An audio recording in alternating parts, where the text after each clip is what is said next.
Hello, I'm Liliane Grace, author of Empowering Fiction for the Conscious Family. Starting. Hello, I'm Liliane Grace, author of Empowering Fiction for the Conscious Family.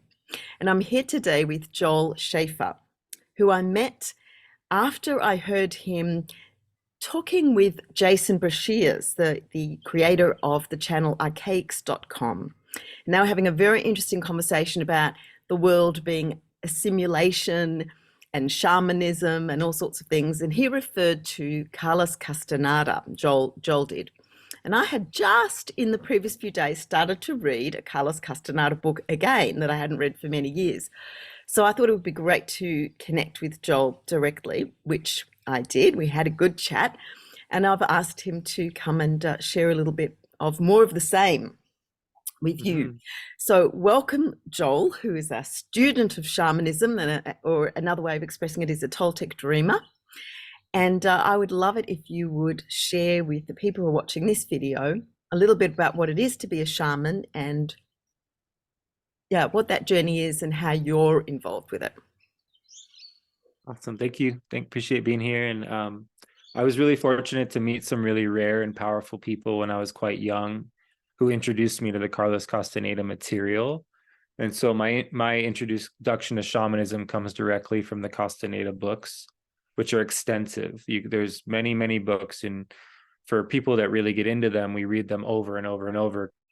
They're like a manual. When you're ready to really experience what they're unveiling, it's really powerful teachings, and there's practices.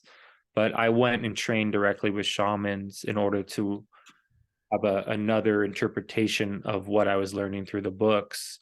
So I was constantly trying to validate what I learned from the books in real life with really powerful people all over the Southwest of New Mexico, Southeast and Southwest, and in Texas. And I met really powerful medicine people down there.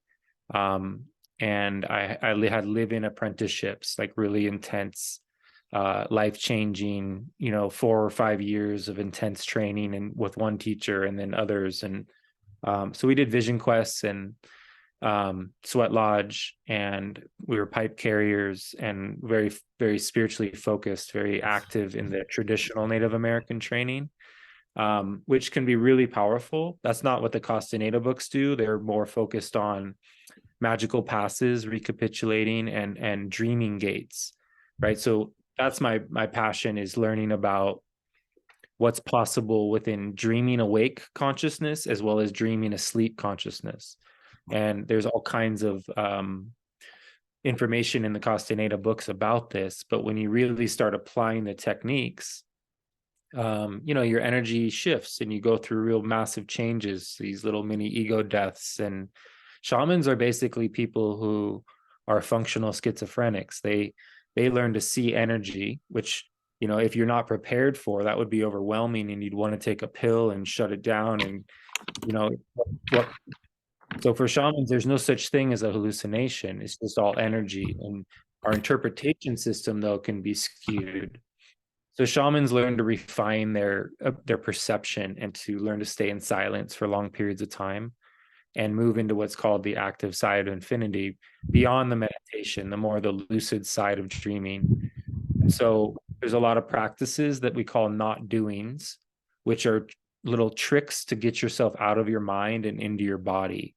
So like looking at shadows instead of the thing that the shadow is coming from, and learning to read energy directly from the shadow, or learning to remote view, or to try to determine what's going on with somebody's health issues through scanning the body or dousing with a feather. Or, for my elder, he had his grandmothers who had died were helping him in his dreams to give him information. So he had these like ghosts that were telling him things about people. He was so that's kind of considered being a prophet, when you have somebody that's on the other side giving you information about the future. And so it's hard not to get caught. It's hard not to get excited about training with people like this, because it's kind of like, wow, all these validating experiences. But for me, a lot of those teachers ended up being pretty shadowy, and they got into power trips, and they started, misusing their power, and that's kind of typical. So it's a little tricky sometimes to go into the world and meet powerful people because they don't always have your best interests.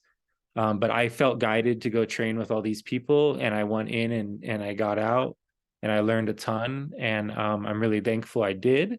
But what I learned the most is kind of like about the shadow side of it and how tricky that can get, and so very humbling. But yeah, shamans are incredible. I worked with a medicine woman who could help find missing children, who helped people heal cancer, who she was just a very, very focused and devoted medicine healer. And we were part of exorcisms. We dealt with some pretty heavy stuff, but we also had a lot of laughter and joy in our lives, and learned some really incredible techniques and unique ways to purify and take care of yourself. So it's sort of a wide range and a lot of different things. Shamans do a lot of ceremonies and rituals that can be really powerful, but for Toltecs, those rituals can be entrapping if you like. It's good to do them for a while in your life, but if you start to identify with them and that's the only way to connect to spirit, then that ritual can become more like a religion. And religion, as far as I'm concerned, is more of a dungeon programming. It's more of a way of controlling humanity rather than freeing them, even though some of it appears to be the opposite. I think it's sort of one of the ways in which keeps us all from being able to realize that we're co-creators in this realm. And so shamans are aware of that. They work with the earth and the sun, and they keep it simple instead of inviting a bunch of gods and deities and religions into the picture.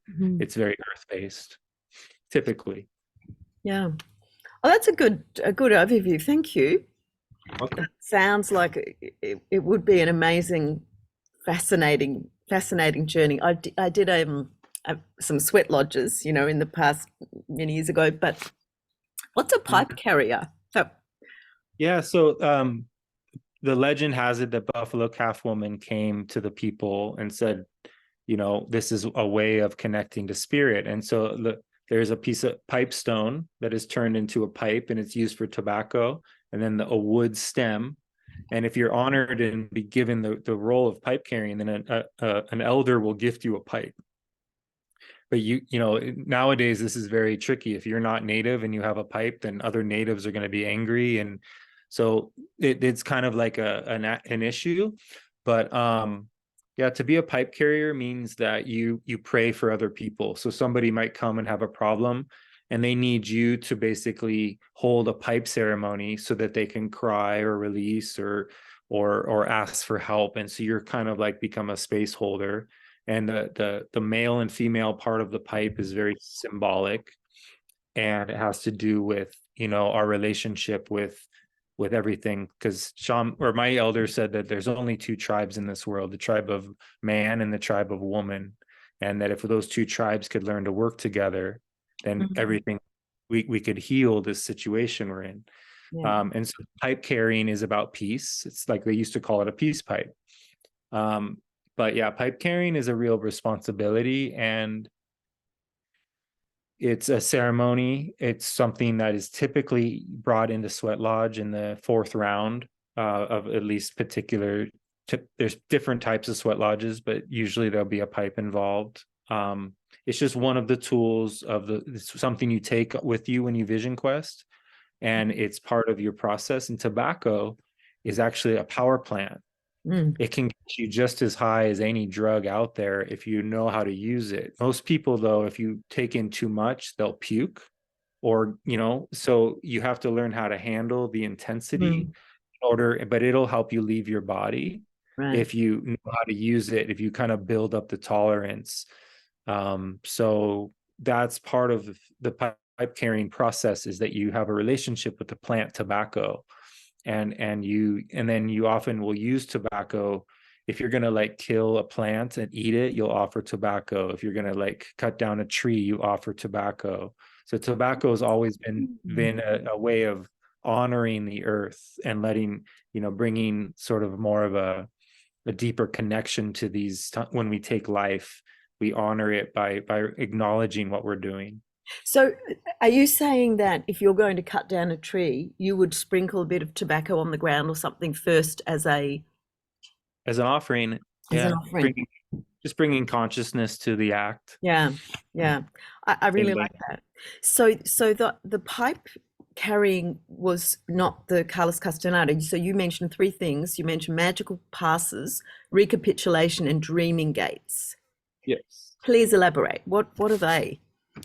Yeah, in ancient Mexico, shamans used to do very strange movements in order to get into altered states of perception, and they look Mhm. kind of like Mexican dances. They're very kind of trancy and very strange, like one step here, one step back, or it's a lot of like, sort of moving energy and dispersing it across your field, Mhm.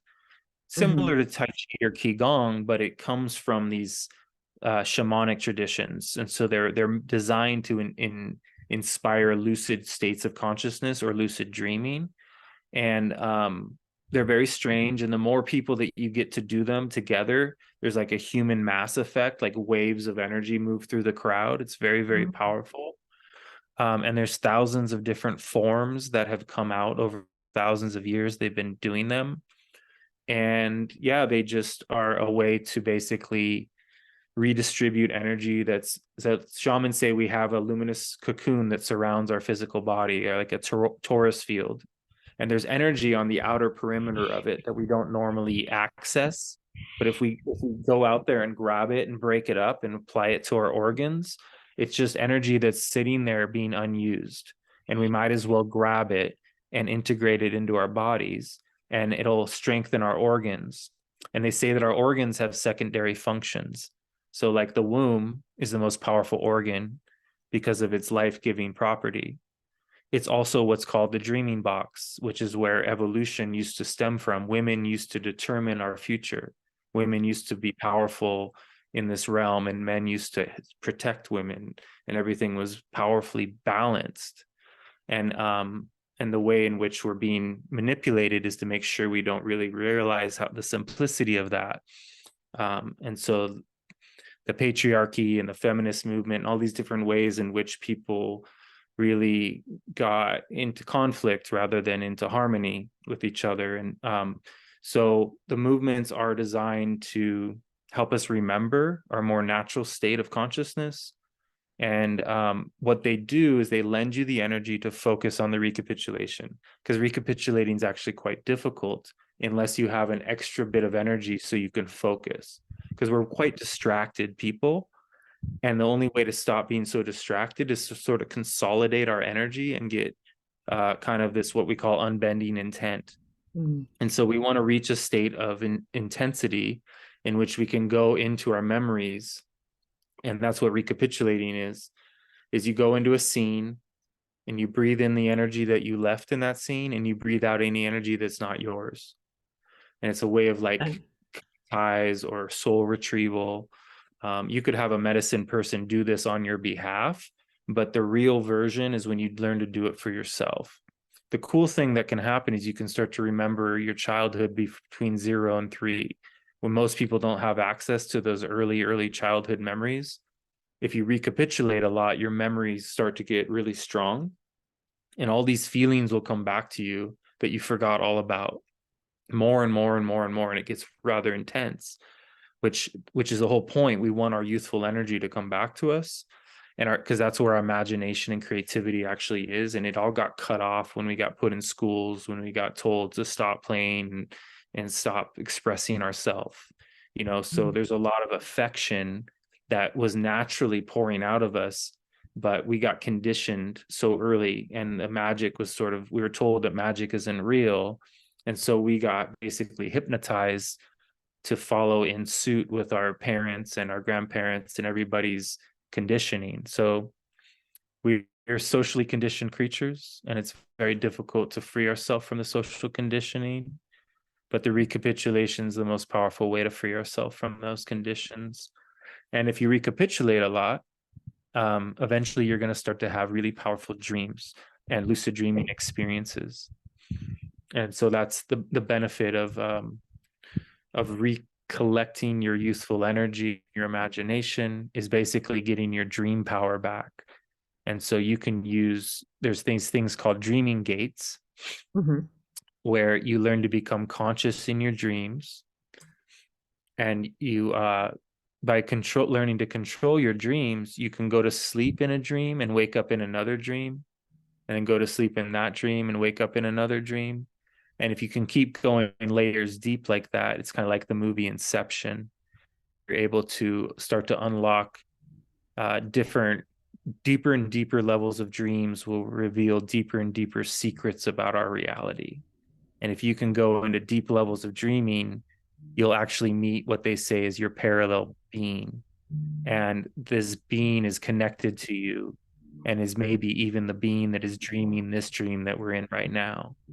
And so the dream world is, for shaman, it's the way, basically, it's the inner journey into discovering what we truly are and reclaiming our power.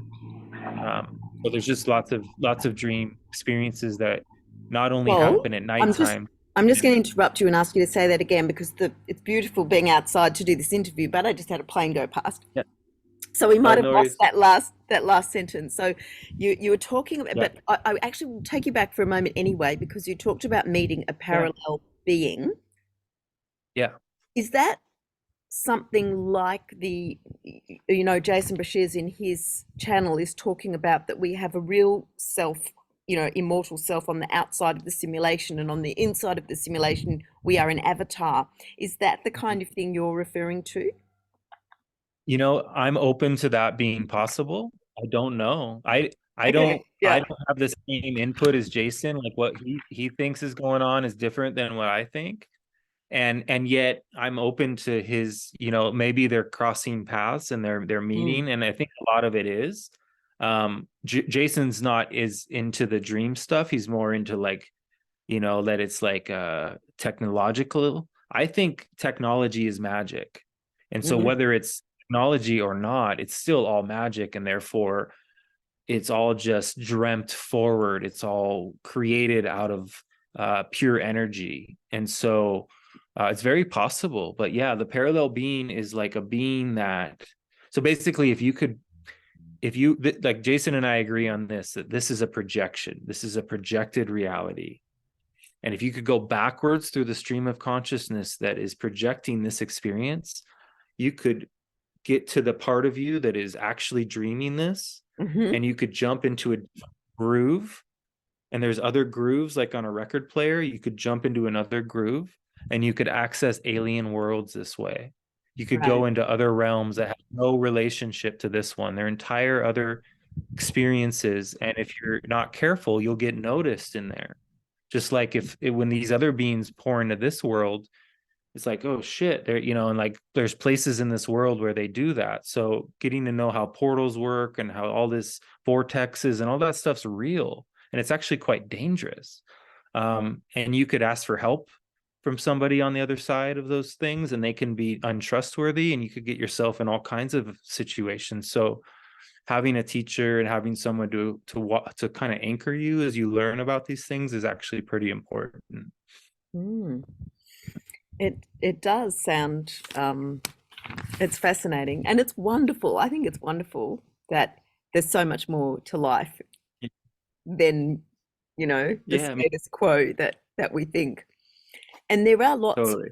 I've often noticed how many children's books there are that are Mm, affirming the idea of magic, and that yeah. people have to be able to imagine and create and, all that sort of stuff. And I think that's real fundamental truth sort of stuff there, isn't it? Absolutely. Yeah, it's all, the truth is available to learn. It's just it's like an obstacle course, unless the sort of, you're going to gravitate toward the truth when your vibration starts to become more harmonious. And if it's not, you're going to learn the lessons that will teach you how to get there. So Mm. the world is a perfect teacher. It's like a biofeedback Yeah. resonance, that whatever's happening to you is actually showing you the very thing you need in order to discover, how to make yourself have a greater experience. It's trying to help. It may not seem like it at times. Can you give a practical example of that, Hmm. people, of how something happening in your world is a mirror back and what it's trying to teach someone, whether it's something from your life or someone else that you Yeah. can. Yeah, let me think. So, I mean, it's like if you're going to work and every time you get a job, everybody's got issues with you. Seems like, why does everybody fucking have issue with me? Like, what is it about me? Right? Well, it's not them, it's you. And once you Yep. own that, then you'll realize, oh, I was creating in some sort of, and so you may think you're cursed, but it's actually a gift. It's showing you, it's this feedback opportunity to get you to understand how to navigate realms in a more harmonious way. And so it may not be a negative thing that you're triggering people. It just may be letting you know, hey, you're too intense, or you're too authentic for this inauthentic world. And then so you learn how to adjust without dimming your light. You learn how to save your light for other people, and you just play a role for everybody else because you're triggering too many people. And so that's what's called stalking, is you controlled folly. You Right. learn to acquiesce to the situation rather than get all pissed off about it and make a big deal, and it constantly keeps happening, and then you keep reinforcing it and you get at odds with it. That's just going to keep the lesson coming. Yeah. But if you So you're finally essentially respond, yeah, observing in a neutral, unemotional sort of way, and then you're really just trusting your intuition around what is the lesson in it. yeah, and it will always teach you. You'll naturally meet bosses, or somebody will invite you for a date and they'll trigger you in a certain way, or different feelings will surface. The world's constantly trying to give you a lesson in what's going on within, but it can seem overwhelming and confusing and frustrating. But when we take responsibility for why everything's happening to us, there's a magical, you come out of victim for one, and you start realizing, wow, I am more powerful than I thought. And then you start to have experiences that reflect that. So the universe will give you all the support when you start to free yourself from limiting belief structures. It's like this Mm. energy shows up. But then we might have an idea, oh, that's supposed to manifest into finances. That's supposed to manifest in this one way. But it may not be what's best for you in the situation, because the universe is trying to push you to make some changes that you haven't been able to look at. And that could have to do with where you live or who you're with. And that can be just, it's not ever going to just be super obvious. It's going to take some contemplation usually, because that's part of the journey, is to get you to go inward and really get to know your intuition, because that's your most valuable resource. Okay, so another question's come out of what you just said then, which is, so you said the universe is pushing you to make changes. So I want to Yeah. break that down a little bit, because some people might hear that as almost like the God with the beard on the cloud, looking down Yeah. on you and trying to teach you a lesson, make you. So how do you explain what you mean by the universe, and how and why is it pushing you to make changes? I mean, I've always just sort of come from the principle that we are here to grow. There's, let's say that if there's nothing else that we know about our life purpose, we're here to grow. But so the changes, yeah. Explain what you mean by that. The universe is pushing Yeah. you to Yeah. make So changes. Yeah, elaborate. it's like energy is being lent to you for you to forge new neural pathways and to do something unique and dynamic based on your unique qualities, right? So there's this energy that's being sent in your direction, and it's just like it's like a return on investment. Every time you make a positive change, energy is lent to you. And because of that, it feels at times like a pressure, like a push, but it's really just love. It's just, and whether or not we can receive that love, it has to do with whether we love ourselves. And the loving ourselves has to do with the shadow work, and has to do with mom and dad and all these different things in which the environment we were raised in. But the universe, they say, is just intent, and it's made up of energetic emanations, and it's pure feeling. and it's like pure intelligence, and we are that. But something got a hold of us and has convinced us otherwise. And the force in which we naturally come from is trying to remind us so that we can reclaim our attention, which we call dreaming attention. And if we can reclaim our dreaming attention and be focused again instead of so easily distracted, then we won't be able to be harvested. Our energy won't be able to be devoured by forces that we can't see, which is what's occurring according to Toltecs. We're being used. We're like, it's almost like a loosh farm in which most people are just being harvested. And so that's why fear and all these storylines are in our media to constantly keep people focused on the negative so that they're handing their power over to forces that they can't see. Shamans learn to see through that and start to go inward. And when they do, they realize that there's this loving sort of benefactor, this energy, this extension of support that's being given to us. And they say it's like the universe is seeking to know itself more, and that we are probes of the energetic universe. And so we are out seeking experiences that haven't yet happened. If we can have experiences that are outside of the typical standard behavior, incredible feelings will come to us, and we will be given even extra energy to continue that, because it's giving the universe what it's asking for is expansion. So basically, this is the expansion of the universe concept, but it's energetic, not physical. Yeah, that's so 100%, as you know, aligned with what Jason Brashears has been talking about with Yeah. a force that's hijacked us somewhat, and a benefactor that wants us to remember who we are. I'm very glad I asked you that question. I love that line, that the Yeah. universe is this force trying to remind us of who we really are, and that we are here for experiences, new experiences, which is that growth idea, that expansion. And you Yes. veered right into where I was going to go with my next question, because I was going to make it really difficult for you and sort of say, okay, so here we've got what's happening in Gaza, and we've just seen what's been happening with Ukraine and COVID and all of these big world events. So I have, people I know who are affected directly by what's happening in Israel and so forth at the moment, and there is a great deal of upset and so forth about it. And there's the two sides, the two arguments, and then we've got the other theme coming out, that this is a theatre, this is, a blah blah blah. There are so many views. So how do shamans view very confronting life events like this, especially if their own families are being impacted, and how do they relate and transform their perceptions, shall we say?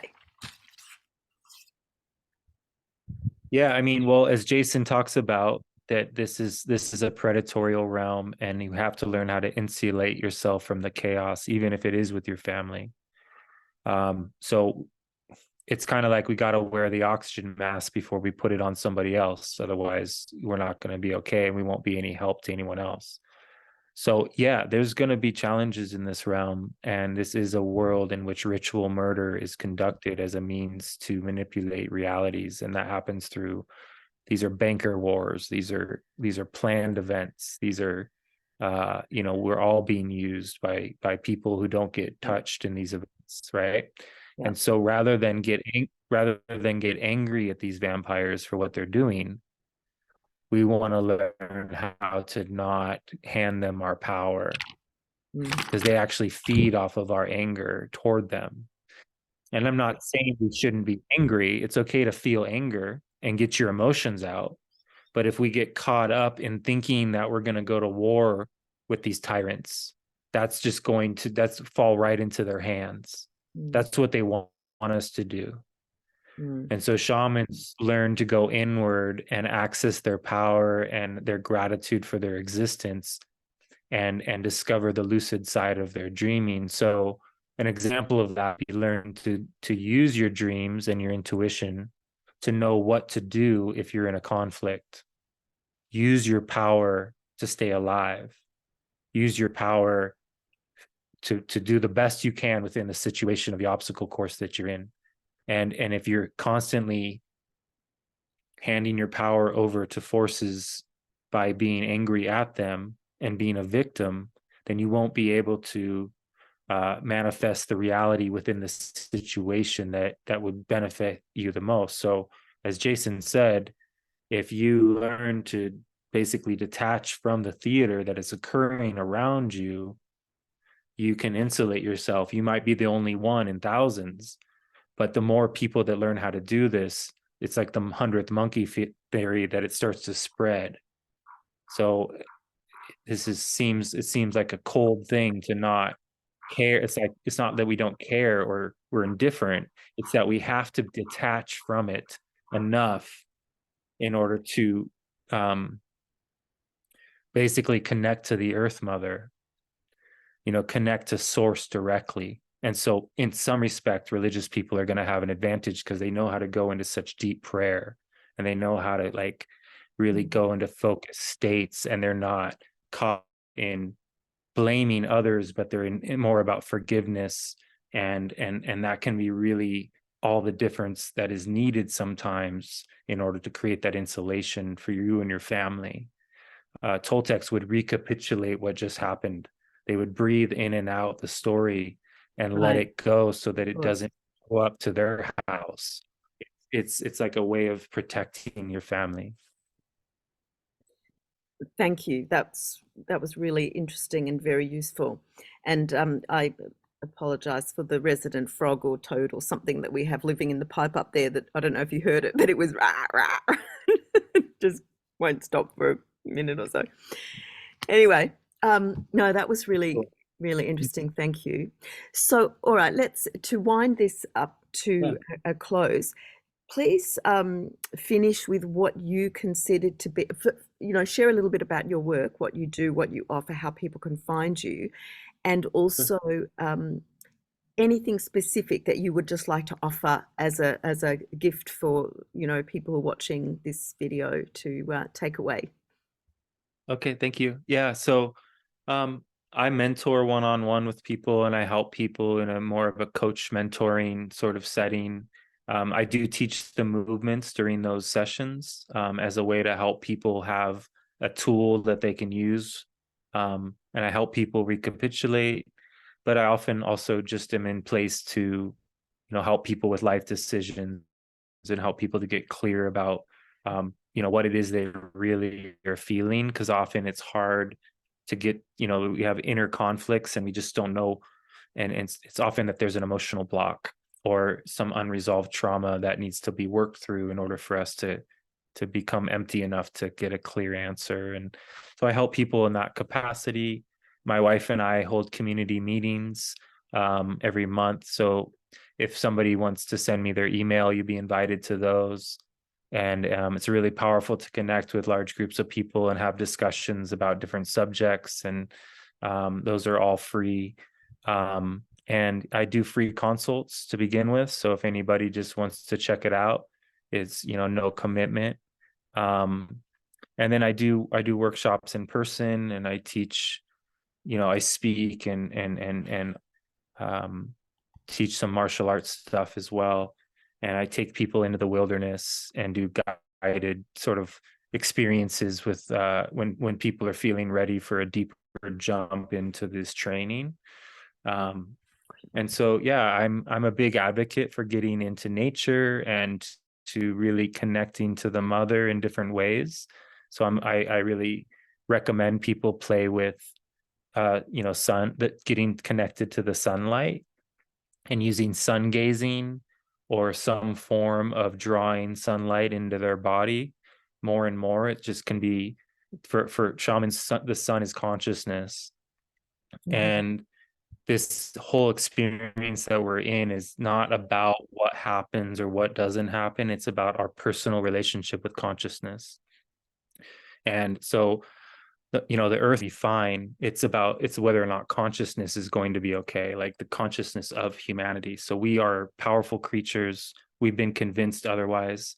by forces that have figured out how to manipulate our perception. But if Mm. enough of us start to remember and reclaim our power through returning to the earth and learning how to ground and root, we want to learn how to develop energetic roots that go deep into the earth so we feel stable. And the only way to grow and expand your consciousness is to be really rooted and grounded. And a lot of spiritual people skip that part and they just try to live up in the higher chakras and try to create a reality that's not really sustainable. We want to learn to deal with all the lower chakra stuff too, and learn how to get really rooted and get to know our power centers, right? And that's why martial arts can be really helpful. And I do teach that online as well, just like how to root and different forms that you can train in. And but the longer your roots are, the higher your branches can go outward and upward. And so the more perceptual experience you're going to be able to have, the deeper you can go into the mother. And the mother is a very real, energetic, sentient, feminine being that will take your pain when you're ready. Like I literally dug a grave and I released my pain into that, and the earth took it, and then she filled me back up, and it was just the most incredible experience of my life. But I had to get to quite a bit of pain in order to even want to do that, right? So sometimes we think this is all bad stuff that's happening, but it might be just the thing that's going to tip the scale to get us to finally go and do the thing that's going to change our life. Wow, that's a phenomenal little example just there. But what a beautiful note to end on. All of your ideas and suggestions there. This has been fantastic, Joel. I really appreciate your overview of the shamanic journey and the tools and the insights that it offers. Thank you You're very welcome. Yeah. much. So Wow. welcome. Yeah, I really enjoyed talking with you. So I appreciate you having Oh, me on. it's such a pleasure. You stay there after I stop the recording and we'll have a Okay. final chat. And I must get your email for the monthly sessions that you do with your wife too. And Yeah, tune in on one please. of those. Yeah, that'll be good. Yeah, Give you my email. Oh, cool. you have my email anyway. So now you know I want to get the link for that so that I can Yeah. join if it's somewhere in the right time. Where are you located again? You're in Yeah, I'm in Montana in the Montana. States. Right. Yeah. Yeah. Okay. So we'll see if we can align time zones at all. Anyway, thank you again. And thank you everyone Hey, who has come to watch and listen and learn from Joel Schafer. And we'll see you next time. Oops, got to stop the recording this way.